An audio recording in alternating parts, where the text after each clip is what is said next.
Welcome everyone. Thanks a lot for staying with us. You're watching Plain Speak with me, Shivani Gupta. Another provocation by Khalistani elements sitting in Canada. Just days before the anniversary of Operation Blue Star, a parade was taken out by Khalistani sympathizers in Brampton city of the Ontario province. A tableau depicting Indira Gandhi's assassination was part of this parade. A video of this tableau has since gone viral on social media.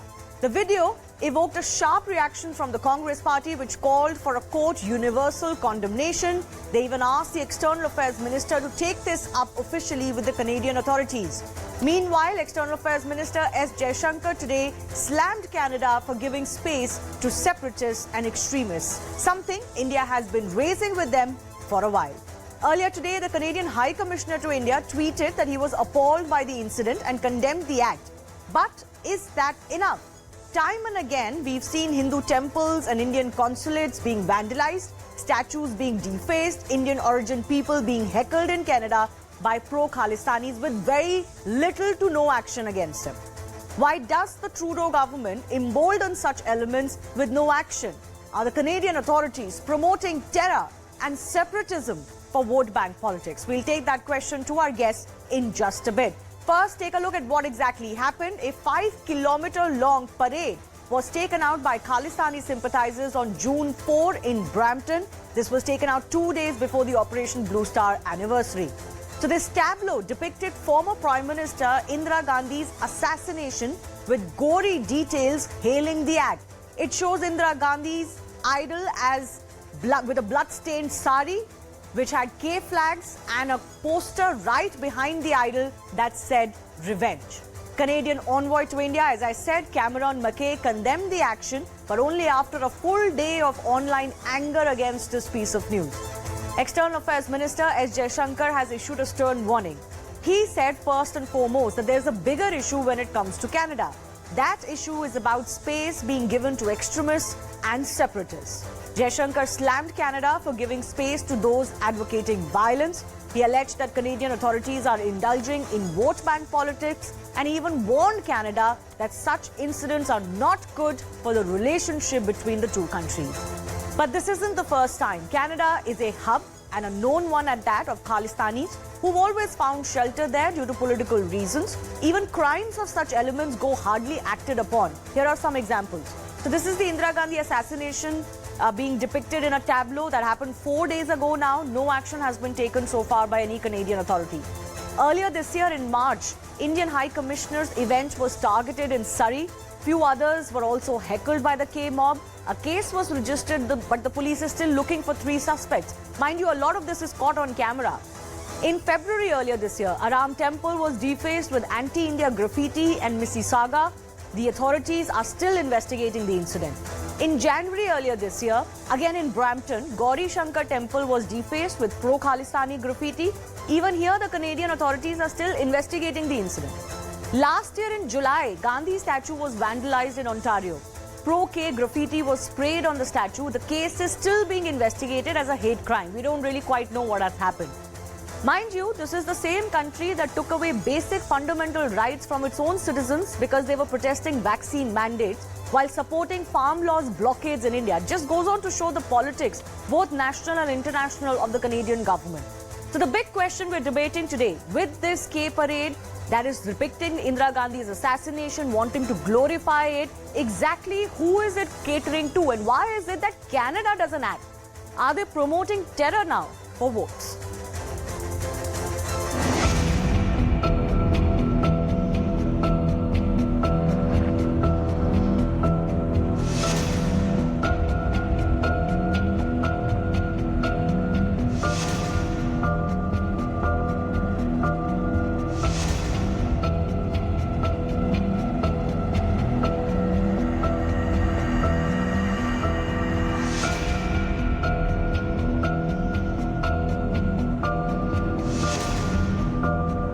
And the bigger issue involved is really the space that Canada has continuously and frankly to us, we are at a loss to understand, other than the requirements of vote bank politics, why anybody would do this.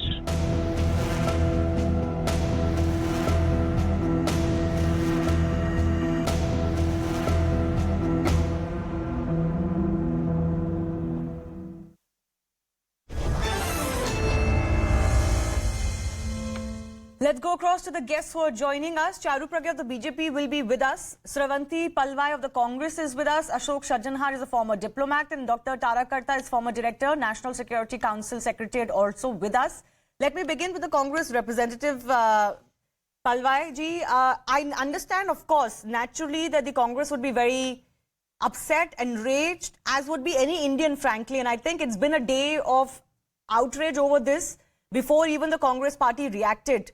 Across party lines, people have reacted on it, and this is not something that any Indian can tolerate. An assassination is an assassination and a terror act, regardless of what the circumstances may be.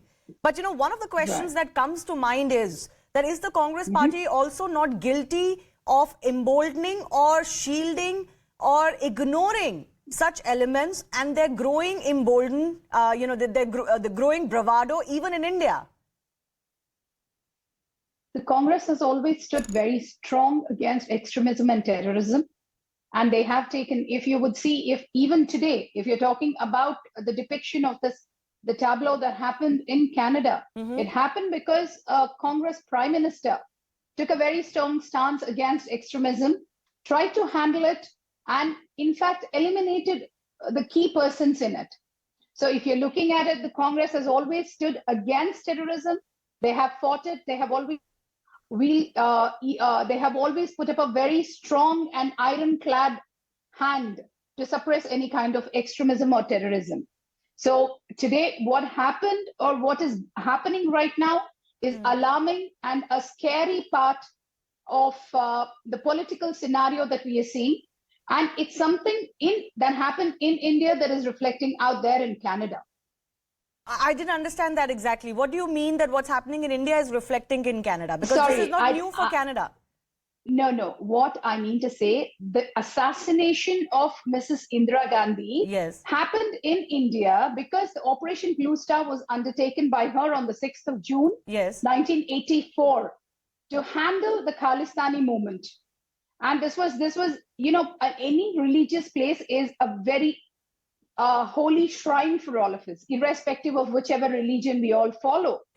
And taking a place like the Golden Temple in Amritsar as a hiding spot to hide, use arms, ammunition, everything at that point was something which was not acceptable to any Sikh in India either. No, fair enough. I'm not going into the Operation Blue Star itself. I think that's a whole separate debate. You could argue some merits, demerits of how it was handled, etc.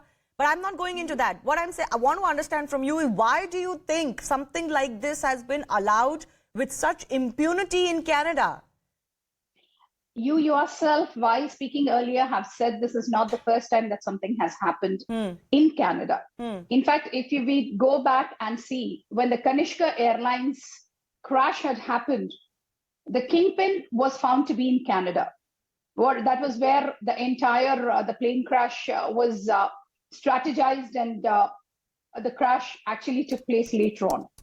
So this is not the first time. And when it came to Canada or when it came to any other country, if you have seen the pro-Khalistani movement that had taken up, we've had instances in Australia, we've had instances in London before the High Commission, and you know, both along with the government.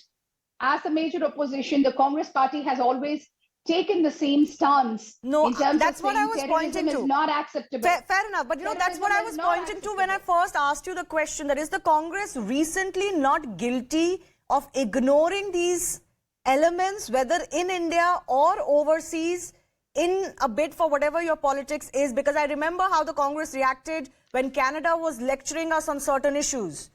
Right? We need to show a little bit of greater non-partisanship when we're dealing with foreign countries, especially countries like Canada, which have a record of promoting Khalistani elements against us. But let me go across to Charu Pragya of the BJP also with us.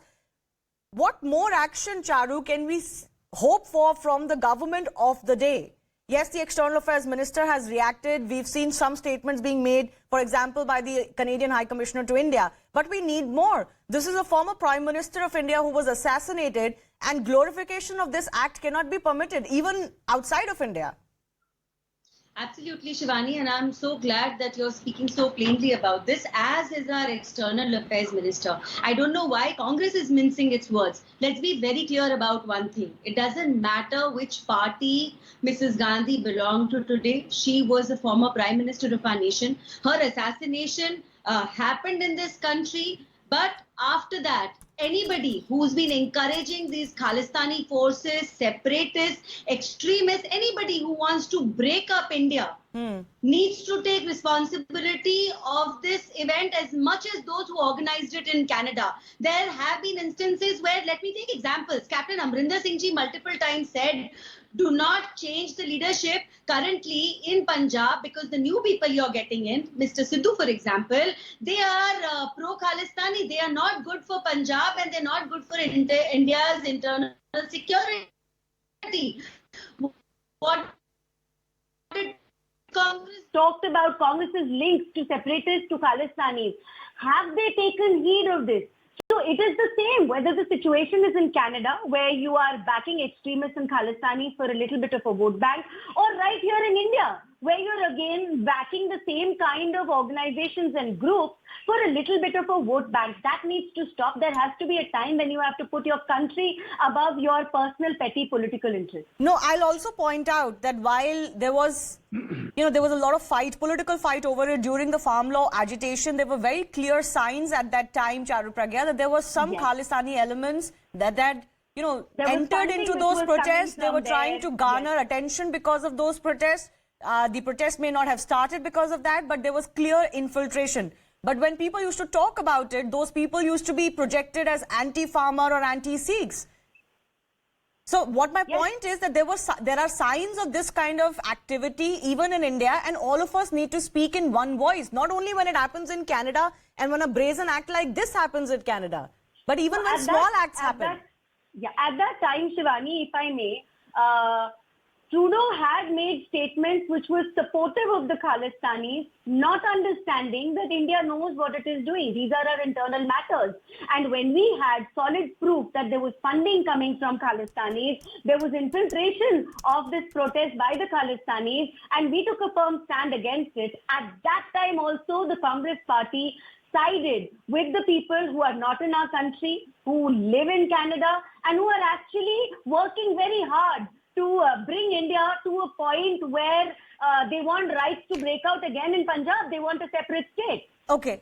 I'll leave that aside for 1 minute. I just want to go across to some of our other experts as well. Ashok Sajjanhar, if I may begin with you. When the External Affairs Minister says that this is not going to be good for India-Canadian relationship, what do you think he means? What is the message he is sending? And what is it that India needs to do? Because, this has gone on for far too long. Recently, we've seen some action being taken after negotiations between India and Australia, because this activity was happening recently quite a bit in Australia too. Can we hope for a similar result in Canada? Or is Canada a lost hope? No, I don't think it's a lost hope, Shivani. I think definitely the matter will be taken up with Canada also at all appropriate levels. We'll have the G20, we'll have the Prime Minister of Canada coming to India. And I'm sure at other levels also, this matter, I think the riot book will have to be read out to Canada that this is not acceptable. And, as the External Affairs Minister today said, Shivani, that is definitely not good for India-Canada relations. It's not good for Canada also. And I think they need to recognize that all this radicalization, all this, the militancy and extremism, that is very not helpful at all as far as law and security situation in Canada is concerned. And as far as the bilateral issues are concerned, yes, I'm sure it is going to be taken up by India in a very strong way. The manner in which we have taken it up with Australia, as you mentioned yourself, when Prime Minister Albanese was here, then it was taken up by Prime Minister Modi. And even when Prime Minister Modi traveled to Australia just now, he very clearly brought it out even in his press statement. Yes. Also, you would see as far as, what was done outside our High Commission in London. London was concerned. That issue has also been taken up very strongly with the local government there. And so I don't have the slightest doubt that wherever this happens, whether it is in Canada, whether it is in the United States or any other country, I'm sure it is going to be given the maximum focus and attention. And the last word, let me tell you here, you know, India is a growing, not only an economy, but a confident, bold country in terms of safeguarding its interests. So I don't think it's going to let go of this matter just by making a statement of this nature. Well, at least the last few instances, for example, what happened in London and in Australia, give us some sense that yes, this is a different India and it gets its voice heard, not just issue empty statements. Dr. Kartha, I want to understand from you, Canada is a little bit different though, right? It has a long history of sheltering Khalistanis and people who are wanted in India as well. Their politics itself has become very embedded with this anti-India Khalistani movement. So I want to understand from you and for the benefit of our viewers, why is Canada like this, and why are even the mainstream elements of Canada not able to control these elements and their crimes, which they wouldn't otherwise allow? See, a large majority of Sikhs are settled in Brampton, which is where this disgusting parade took place. Yes. Right? That's I think about half the total Sikh population is settled there. Second is the fact that they are an extremely, very, very active on the ground, you know, in terms of coming together as a community. They get their politics going, which is why this new Democratic Party leader, I think his name is Jagmeet Singh, has become a power to reckon with. He's already been called a kingmaker and all in the last 2021 elections. So these Sikhs there are very, very, they stand together, and which is not a bad thing in itself. Our problem is that groups like the Sikhs for Justice, which has got links to the Jamaat-e-Islami, it's got links to Pakistan, of course, which we know, and a bunch, I mean, the most, what shall I say, it is a group which I think we should move to start calling it as a terror group. Because these people, they organized a referendum. Last year, I think they brought out a map calling for these are the cities which are a large thing. I mean, parts of Rajasthan, parts of Uttar Pradesh, all part of Khalistan. They brought this map out. How can you keep quiet? It's not just the Canada government. We need to act against this group and bring out its linkages with various organizations which are very, funded very questionably. So India in itself is doing that. But what do you do to make Canada wake up to this? Because surely even they can see that this is glorification of violence against a head of state. I think, in this case, as Ambassador Sajjanhar said, I think we're going to see some very strong reactions from India. There is no two ways on that. It is a credit to the BJP that it's going to take up this very, very, very strongly, regardless of which party is involved. I mean, it's a former prime minister and that's that. But, I would differ slightly from what was said earlier is that the reason why Australia has taken up this issue so strongly is partly because of the Indo-Pacific initiative, that kind of a construct where Australia is very much a part of that. Canada is not. And Canada, as you said, you saw the Kanishka, the trial. I mean, what was that? You had the Canadian Security Services destroyed hundreds of hours of tapes because they didn't want to reveal what their sources were. The guy who got killed I think it was last year, who was free from the Kanishka bombing, he was a respected member of the Sikh society till he was 70. That is what Canada is about. But the worst bombing in history. And what happened? So honestly, I don't expect a lot from Canada. I hope they prove me wrong. I hope they do something about this. But this is, as you said correctly, this is what we've seen in the past. So maybe this sounds a little extreme. Dr. Kartha and Ashok Sajjanhar both can come in before I go back to our political representatives. Is it not time for us to reevaluate our relationship with Canada? Like, why is it so important to us to take these slides from them on a routine basis, non-cooperation on acting on such elements, protecting them, emboldening them? In fact, the entire Khalistani movement today is centered in Canada. So why is it that we don't relook at this relationship? I mean, I don't know, demote this relationship a little bit? Today's India is a little bit different. I know there are some factors involved of population, etc. But surely this cannot be tolerated by India. Dr. Kartha, why don't you go first? And then Ashok Sajjanhar. See, the thing is, yeah, you can turn around and, take up the issue with the Canadian ambassador here, who, as you said, has already come out with a statement against this particular incident at least. But see, it's not all Sikhs in Canada who are Khalistanis. So we need to also keep in mind that those people majority of them are, just like pro-India, they're they take a lot of pride in our country. So in that, you have to take a very careful, median between these two, between what the Canadian government does or does not do and what the Sikhs in Canada feel. I mean, if there are issues there, we need to deal with them there. And we need the freedom to do that. Okay. And the understanding of what are those issues. And like I said, deal with the source. Deal with the source from where these negative things are coming, which is organizations like this. It's not just Sikhs for Justice, there are others also. Yes. Can we move So can we arm twist, if we have to, Canadian authorities into giving us more on those elements, those bodies, those organizations, because obviously they take shelter overseas because India has limited jurisdiction there. Ashok Sajjanhar, what do you think? How can we get this done from a country that is clearly not cooperative on this issue? They have their own domestic politics to take care of here. Yeah, you're right. But, responding to the question that you, posed earlier, whether, India should be relooking at the relationship with Canada. Let me assure you, knowing a little bit about how the Ministry of External Affairs works and how foreign policy is thought about, and particularly as far as the current government is concerned, I think that this re-evaluation has already started. The strong words that Dr. Jaishankar used at the press conference today, I don't think these are used lightly by anyone. You would see that these sort of words have never been used in the case of any other government.